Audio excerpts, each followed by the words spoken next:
Hello and welcome to His Lens, My Image podcast. I am your host, Myesha Price. And today I have the privilege and honor of sitting down with one of the many volunteers that are associated with NAMI-Mercer in New Jersey, and it's Miss DiDi Grier.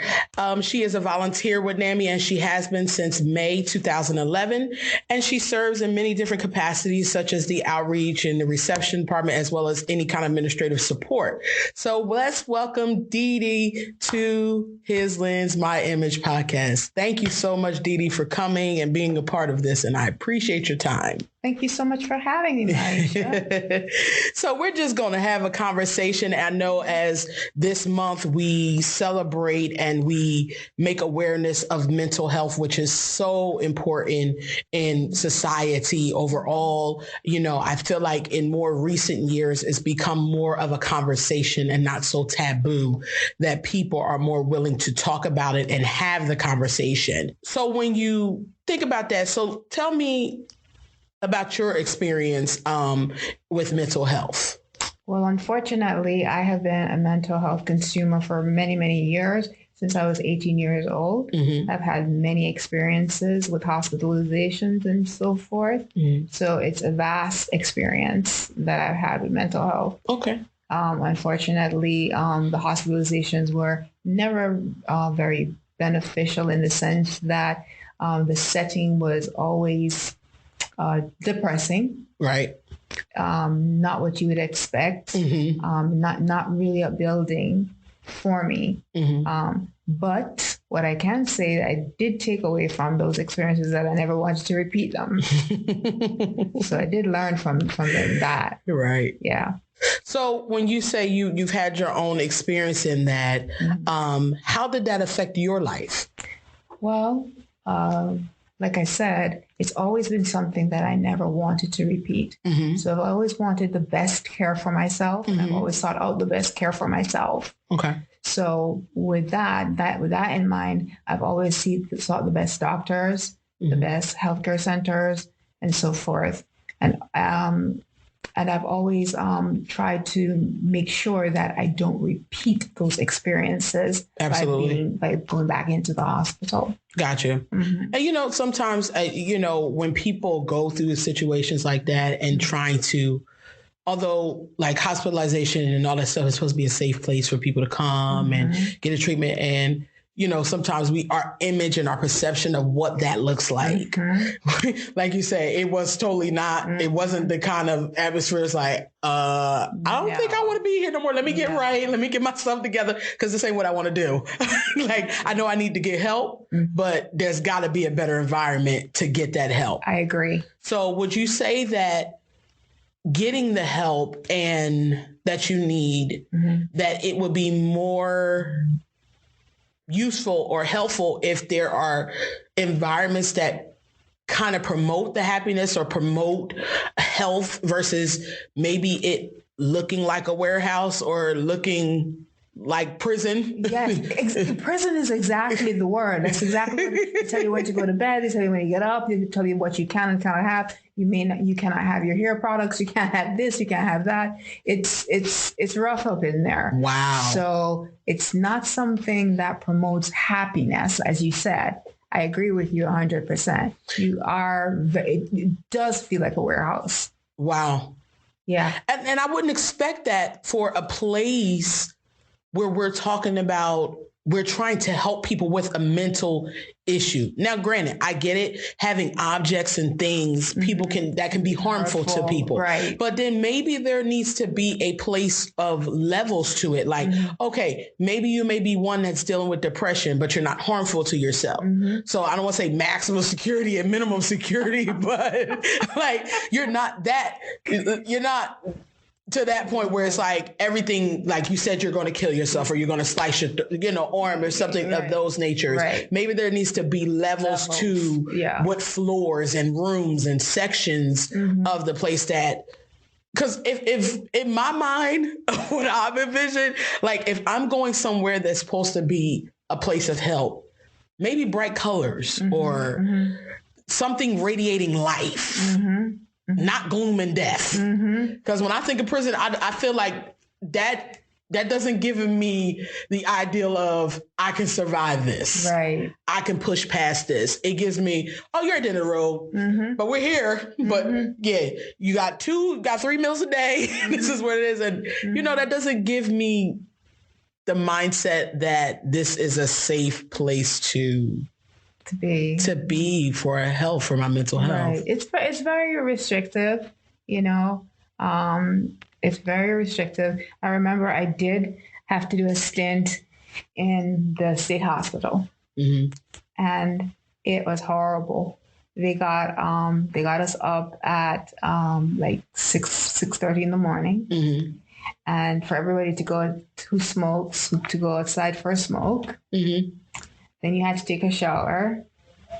Then you went down for breakfast, and staff played cards all day. I remember one woman had a seizure, and it was like, after the game is done, kind of, we'll get to her. Wow. It was rough. Wow. It was rough up in there. And it's funny because you hear the horror stories. Yeah. But you wouldn't think, because to me, working in a facility or in a mental health clinic of any sort, these people are here because they need help. So if you and that's still to me healthcare. Right. So if you don't want to be in a business of caring, why are you here? To play cards and collect checks. DiDi said they're playing cards and they're collecting checks. That's what they're doing. Right. Wow. That's and they get paid good money to play cards and collect a check. Ain't that something? So when you look at mental health, or when you think of mental health, how would you say, what does that mean to you? Okay. And how do you, make yourself more aware of it? Now knowing you've been through a crisis of your own or battling through it, how do you recognize the signs and make yourself more aware now that you have more knowledge of your mental health state? Okay. How do I recognize the signs? For me personally, the not wanting to be socially involved is a big red flag for me. Not wanting to be around other people, not wanting to do things that I used to like to do, not caring about other people or caring about the things that I used to like to do. Because mental health for me includes our social, psychological, and emotional well-being, and it affects how we think and how we feel and how we act. And it also helps to determine how we handle stress, relate to others, and make healthy choices. And for me, handling stress when I can't is a big sign also that my mental health is, like, good mental health is on the line, in jeopardy. So that's pretty much. I think that's a good thing when you're aware of the areas that are triggers, I guess we can say. And I think that if we get the necessary help to be more aware of, all right, I feel myself going to a place where I don't want to be. Like, I know for me, like, if it's too much weight on my shoulders or there's too much going on in my life at one time, and a lot of it comes and it seems like negative after negative after negative after negative, and it's all piling up.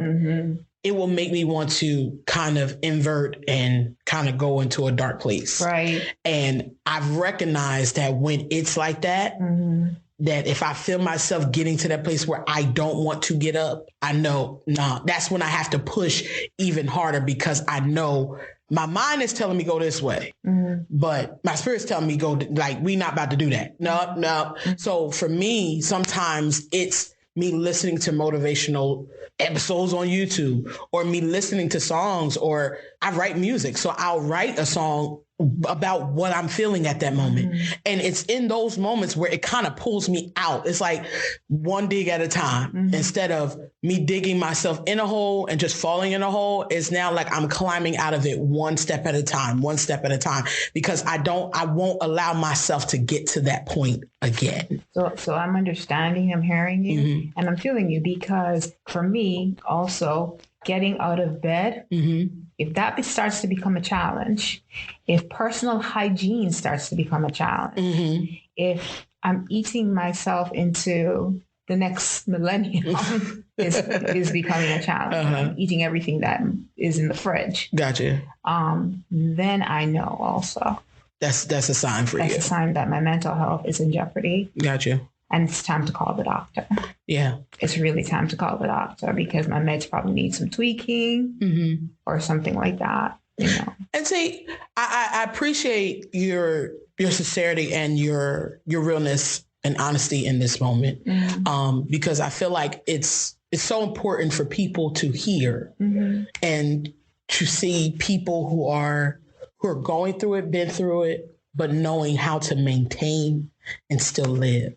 Because sometimes we don't hear about the stories of a person's life until they're gone. And then it's like, well, what could we have done? What did we miss or what didn't we see? And sometimes, and because like I have friends that will, if they don't hear from me and vice versa, like I know, like if we don't talk, or people that I talk to on the regular, or even if my friends are talking to me on the phone and they hear me, they be like, what's wrong? I'm like, I'm good. They were like, no, you're not. What's wrong? And it's like, because they realize the tone of my voice is even different.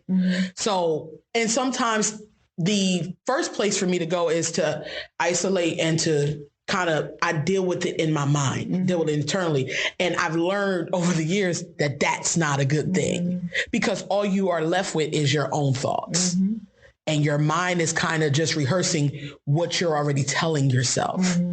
So that can be good and it can be bad. But it's like, okay, I can't go too far into this because that's going to take me somewhere where I don't want to be. Exactly. Yeah. So I appreciate you just being real and authentic in that. And just for the fact that you're here. And you're aware of what you're dealing with, and you're not allowing that to stop you. Sure. Because some people will use it as a crutch. And say, oh, well, I have this issue. Yeah, so I'm just, and they milk it, you know, and it's like, it's now become a badge of honor. Like, oh, I can't do this because I have this. Instead of, no, you don't have to walk around with that. Live your life. You just be cognitive of when you feel your moments. That's all. Right. So a lot of people don't know about NAMI. Now, I know, we discussed your personal experience in mental health, but explain NAMI to people that don't know what NAMI is. Okay, so let me tell you some facts about NAMI. Gotcha. Some general facts. So it's the National Alliance on Mental Illness. That's what the acronym means. Gotcha. And it's the nation's largest grassroots mental health organization. And it's dedicated to building better lives for the millions of Americans affected by mental illness. So what started as a small group of families gathered around a kitchen table back in 1979 has blossomed and become the nation's leading voice on mental health. Today, NAMI is an alliance of more than 600 local affiliates who work in our communities to raise awareness and provide support and education that was not previously available to those in need, just so you know. Cool. So that gives us the understanding of it. Now, NAMI also provides the resources to people that need mental, to have mental illness going on. Yeah, they have. And so there's a lot of support available. So if a person, and from my understanding, NAMI has a lot of different, it's a national organization, but they have a lot of local affiliates that they're, I won't say partner with, but they have many branches to the bigger overall HUD. So for those who may be looking for resources on where they can get help, where they can get assistance, where they can find the things that they need, you can contact a NAMI near you. Exactly. Contact a NAMI near you. And it's as simple as, because the web address is, so it's www.nami.org. That's www.nami.org. And you can find your location that's near you. Put your zip code in, let them help you so that way you can get the resources that you need to be a better you overall. Just be a better you, being who you are, addressing whatever mental situations you may have going on, but this is what we have organizations like this for, which I am, I didn't know nothing about NAMI until a couple of years ago when I got a phone call about coming to sing at one of your events. I think it was a walk a couple of years ago because I wrote a song called Stomp the Stigma Out. I think because mental health is so dear to my heart, because I've had my own situations with mental health, writing that and seeing so many people come out and support the organization, now it's like NAMI has become family to me because I see the work that goes into it. I also see how it is beneficial to the community at large. Same. And then I also see how people don't even know it's a resource that is available to them. That's why we're making this known. Right. So the way people will know NAMI does exist. Right. And if this platform can help somebody else find that help they need, so be it. So with that being said, so what is one word of advice you would give to someone who may be battling a mental health issue? Oh, please don't be ashamed to get help. That's a good one. Please, please, please don't suffer alone. It's not necessary. Right. You can get help. Right.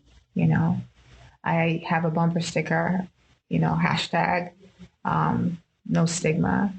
And I mean that from the bottom of my heart. There's no need for the stigma. You need to go in and you need to get help. Don't be ashamed of what people will think of you. That's their problem. Right. And truth be told, the people that try to put a stigma on you or make you feel like that are the people that need to get help too. Yes. Yes. They need to be right in the chair. So that's why therapy is important. That's why having community is important. That's why having resources available to you is important. Yeah. Because you don't have to suffer alone. No, you don't. There's so many people who want to help you that you don't necessarily know that they want to help you until you reach out for the help. Right. But you can get help. Don't be ashamed to reach out for it. That will be my takeaway from all of this. Listen, I'm almost reminded of one of my girlfriends. She said to me a long time ago, she said, you got 3 days before it's time to get up. She tells me all the time, she said, your first day, cry, wallow in it, feel it, do all of that. That second day, all right, we're going to need to be drying these tears and we're going to need to keep it moving because you can't stay there. You can't stay at day 1. You're going to have to keep them pressing. But by day 3, we need to have a plan of how we're getting up. And you need to be still moving. So she gives me 3 days to kind of process through. And it helps me because I always keep that in my mind. Don't stay there. Don't stay there. Even when dealing with people on my day-to-day of dealing with grieving families, I tell them all the time, I understand you lost something that's dear to you, but don't stay at the grave because there's nothing at the grave. They're no longer here, but staying at that grave is not going to help you as you continue to live on. Right. Right. But I think that is some amazing, that's good words to share with people. And one thing for sure is that we have to always keep in mind that we can't walk and live in fear. But let's walk and live in life and love and let all the stigmas that are around here and let's, as they say, stomp them out and release them so that way we can live a life that's full and free. Right. So again, DiDi, thank you so much. It has been my pleasure. Thank you so much. I appreciate you again, like I said, for sharing your heart, sharing your story. And my prayer is that it is impactful to help someone that may be listening or that this may be shared with to help them understand why their mental health matters and it's important that they don't suffer alone and that they remember that somebody cares for them and about them. Right. And there is help available. So visionaries, I thank y'all for listening. Remember, if there is ever need, look for a NAMI in your area. Again, the website is www.nami.org. That's www, N as in Nancy, A as in Apple, M as in Mary, I as in ice.org. Go search for your area, get the help that you need, know there's support, know there's people that love you, there's people that care about you, and people that want to support you as you work on your mental health and being the better for it. I am your host, Myesha Price. We always remember to be you, love you, and see you for who God has called you to be. Until next time, thanks, guys.